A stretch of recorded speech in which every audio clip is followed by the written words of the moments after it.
देश में गणतंत्र दिवस बड़ी धूमधाम के साथ में मनाया जा रहा है। आपको बता दें कि ये दृश्य और नज़ारा लखनऊ के विधानसभा का है, जहां पर राष्ट्रीय ध्वज के साथ में गर्व के साथ में लोग वहां पर परेड में शामिल हो रहे हैं। बच्चों, दरअसल स्वतंत्र जो भारत हमारा यानी कि गणतंत्र दिवस जो मनाने के पीछे की एक कहानी जरूर हम आपसे साझा करेंगे।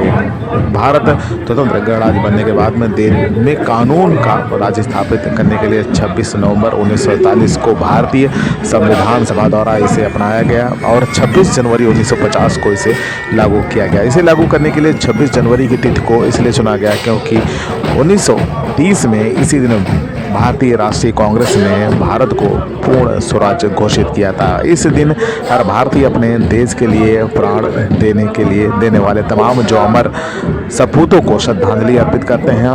गणतंत्र दिवस की पूर्व संध्या पर राष्ट्रपति राष्ट्र के नाम संदेश देते हैं। स्कूल और कॉलेजों आदि में तमाम जो कार्यक्रम भी आयोजित किए जाते हैं। भारत के राष्ट्रपति दिल्ली के राजपथ पर भारतीय राष्ट्रीय ध्वज फहराते हैं। राजधानी दिल्ली में बहुत सारे आकर्षण और मनमोहक कार्यक्रम आयोजित किया जाते हैं। इसी तरीके से आप अन्य राज्यों में भी कार्यक्रम आयोजित किए जाते हैं। खासतौर से आप सामने जो नज़ारा देख रहे हैं ये लखनऊ का है, जहां धूमधाम के साथ में लोक परेड में झांकियां जो है रंग बिरंगी निकाली जा रही है। आपको बता दें कि दिल्ली की तरह ही तमाम जो राजपथ पर यहाँ पर जो मार्ग है पूरी तरीके से कर्तव्य पथ पर जिसका सजाया गया है, बड़ी धूमधाम से परेड निकलती है। विभिन्न प्रदेश के और सरकारी विभागों की जो झांकियाँ हैं वो इसमें सम्मिलित की जाती हैं। देश के कोने कोने से लोग भी सम्मिलित होते हैं। दिल्ली में इस दिन 26 जनवरी को परेड देखने तमाम लोग आते हैं। भारतीय सेना अस्त्र शास्त्रों का प्रदर्शन भी होता है। 26 जनवरी के दिन धूमधाम से राष्ट्रपति की सवारी वहाँ पर निकाली जाती है और यहाँ पर जो गवर्नर इसमें सम्मिलित होते हैं। इसके पीछे जो मनाने का जो उद्देश्य है, गणतंत्र दिवस को मुख्य मनाने का उद्देश्य है कि 26 जनवरी 1950 को पूरे 2 साल 11 महीने और 18 दिन लगाकर बनाया गया था, संविधान लागू किया गया था और हमारे देश भारत को पूर्ण स्वतंत्र भी घोषित किया गया था। वैसे तो हमारा देश 15 अगस्त 1947 को अंग्रेजों के चंगुल से आज़ाद हो गया था, परंतु इस आज़ादी को सही स्वरूप यानी कि 26 जनवरी को दिया गया। तब से हम इस दिन आज़ादी के दिवस के रूप में मनाते हैं। आज हमें आज़ादी मिले हुए पूरे 75 साल हालांकि गुजर चुके हैं। ये 74वां गणतंत्र दिवस है। हमारे देश की आज़ादी किसी भी एक व्यक्ति के कारण नहीं हुई। आप बच्चों सभी को ध्यान रखना है, इसको जाना भी है और उनके बारे में पढ़ना भी है। बहुत सी किताबें भी मिल जाएंगी आपको, नेट में इसके बारे में जानकारियाँ मिल जाएंगी।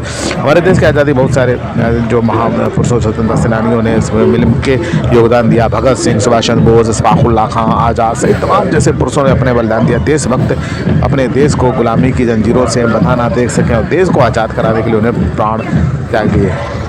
इन सब के बलिदानों के कारण अंग्रेजों को अपने घुटने टेकने पड़े और आज़ाद भारत को आज़ाद करना पड़ा। गणतंत्र दिवस के दिन हम इन महापुरुषों के बलिदानों को याद करते हैं और प्रेरणा लेते हैं कि हम भी इन्हीं महापुरुषों की तरह अपने देश के लिए अपनी सेवा भाव के साथ में मान सम्मान के साथ में अपने देश की रक्षा करें और तमाम किस तरीके से किसी भी माध्यम से अपने देश का जो है अपना गरिमामयी जो चीज़ें हैं उनको हम लेकर अपना हिफाजत कर सकते हैं, हमें करना चाहिए। हम महान पुरुषों को बलिदानों को याद करने के लिए प्रेरित भी करें, उनकी कहानियाँ भी हमें बतानी चाहिए। प्रत्येक भारतवासियों को भारत के शहीदों से प्रेरणा लेनी चाहिए और अपने देश को चाहिए तो पहुँचाने के लिए प्रयास करते रहना चाहिए। और हर भारतीय का कर्तव्य बनता है कि देश के विकास के लिए अपना पूरा योगदान दें और देश की रक्षा के लिए समय पर खड़े भी रहें। आपको बता दें कि सन 1929 के दिसंबर में लाहौर में भारतीय राष्ट्रीय कांग्रेस का अधिवेशन जो इसका इतिहास बताते हैं कि पंडित जवाहरलाल नेहरू की अध्यक्षता में हुआ था, जिसमें प्रस्ताव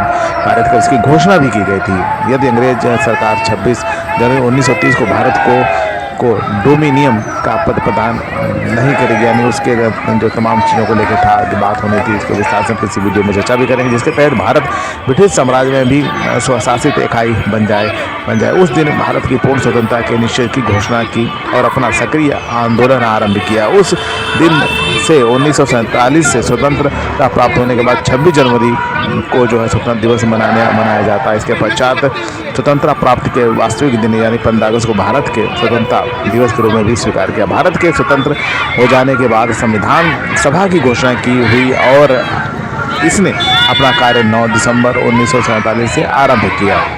संविधान सभा के सदस्य भारत के राज्यों के सभाओं के निर्वाचित सदस्यों द्वारा चुने हुए डॉक्टर भीमराव अम्बेडकर, जवाहरलाल नेहरू, डॉक्टर राजेंद्र प्रसाद, सरदार वल्लभ भाई पटेल, मौलाना अबुल कलाम आज़ाद इसमें सभा के प्रमुख सदस्य थे। संविधान निर्माण के कुल 22 जो इसमें समितियाँ थीं, जिसमें प्रारूप और तमाम जो ड्राफ्टिंग हुई थी वो तमाम उसके बाद में ही ये पूरा इसका समिति बनी थी, जिसके अध्यक्ष जो थे डॉक्टर भीमराव अम्बेडकर थे। प्रारूप समिति ने और उससे विशेष रूप से डॉक्टर भीमराव अम्बेडकर ने 2 वर्ष 11 महीने 18 दिन में भारतीय संविधान का निर्माण किया और संविधान सभा के अध्यक्ष डॉक्टर राजेंद्र प्रसाद को 26 नवंबर 1947 को भारत का संविधान सुपुर्द किया। इसलिए 26 नवंबर को भारतीय जो संविधान दिवस के रूप में भी मनाया जाता है। संविधान सभा के संविधान निर्माण के कुल जो 114 बैठकें भी हुई, जिनकी बैठकों में प्रेस, जनता और भाग लिया था। अनेक सुधारों बदलाव के बाद में 284 सदस्यों ने 24 जनवरी 1950 को संविधान की 2 हस्तलिखित कापियों पर हस्ताक्षर किए। इसके 2 दिन बाद संविधान 26 जनवरी को ये पूरे देश में लागू हो गया। तभी से 26 जनवरी का ये महत्वपूर्ण दिवस मनाया जाता है। आपको बताते हैं कि ये असेंबली द्वारा स्वीकृत संविधान भारत के गणतंत्र रूप में मान्यता प्रदान की गई। जैसा कि आप सभी जानते होंगे कि 15 अगस्त 1947 को अपना देश हजारों देशभक्तों के बलिदान के बाद अंग्रेजों की दास्तां यानी कि अंग्रेजों से मुक्त भी हुआ। इसके बाद 26 जनवरी 1950 को अपने देश में भारतीय संविधान कानून व्यवस्था लागू हुई। भाइयों और बहनों, आपको बता दें कि और प्यारे बच्चों, इस स्वतंत्रता को पाने में अपने देश के हजारों माताओं की गोदें सुनी हुई हैं। हजारों बहनों बेटियों के मांग सिंदूर जिसमें मिट गया। तब कहीं इस महान बलिदान के बाद देश स्वतंत्र हो सका। जिस तरह देश का संविधान है, ठीक उसी तरह परमात्मा का भी संविधान है। यदि हम सब देश के संविधान की तरह परमात्मा का संविधान का पालन करेंगे तो हम ये पूरी तरीके से हमारा देश बेहतर होगा। इन सब के पीछे की मंशा भी यही थी। तमाम ये झांकियाँ जो निकलती हैं, इन झांकियों के माध्यम से यही बताने की कोशिश भी की जाती है कि हमारा जो इतिहास क्या है, हमारी आज़ादी के मिलने के पीछे क्या वजह रही। ये कहीं न कहीं सभी चीज़ें ज़रूर सुनिश्चित करती हैं, बेहतर आज़ादी को जानने के लिए भी प्रेरित करती हैं। साथ में बता दें कि तमाम झांकियों के जरिए ये भी बताया जाता है कि हमारा इतिहास क्या है। फिलहाल इन झांकियों का आप आनंद लीजिए और खबर अच्छी लगती है तो चैनल को लाइक करिए, सब्सक्राइब करिए और शेयर भी कीजिए। बच्चे को टीके लगाने हो या दादी को दिखाना हो, सेहत की जब आए बात दवाई की वीडियो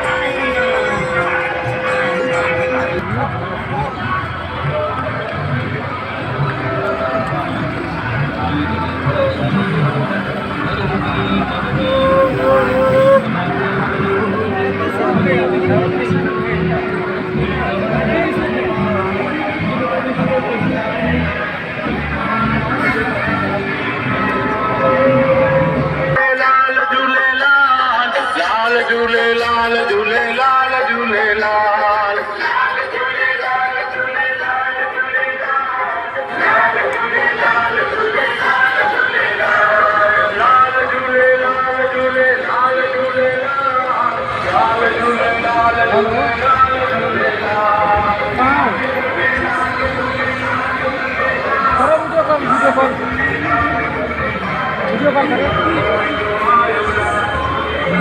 चल रही है। हाँ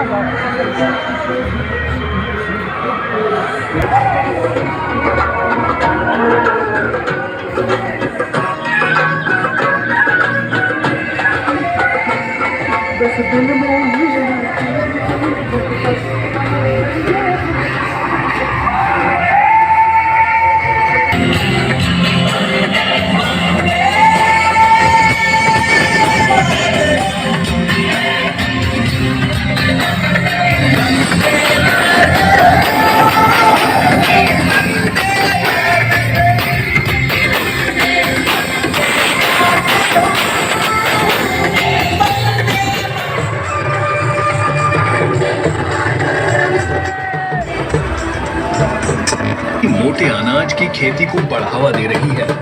प्राचीन काल से ही मिलेट्स भारतीय आहार का प्रमुख हिस्सा रहे हैं।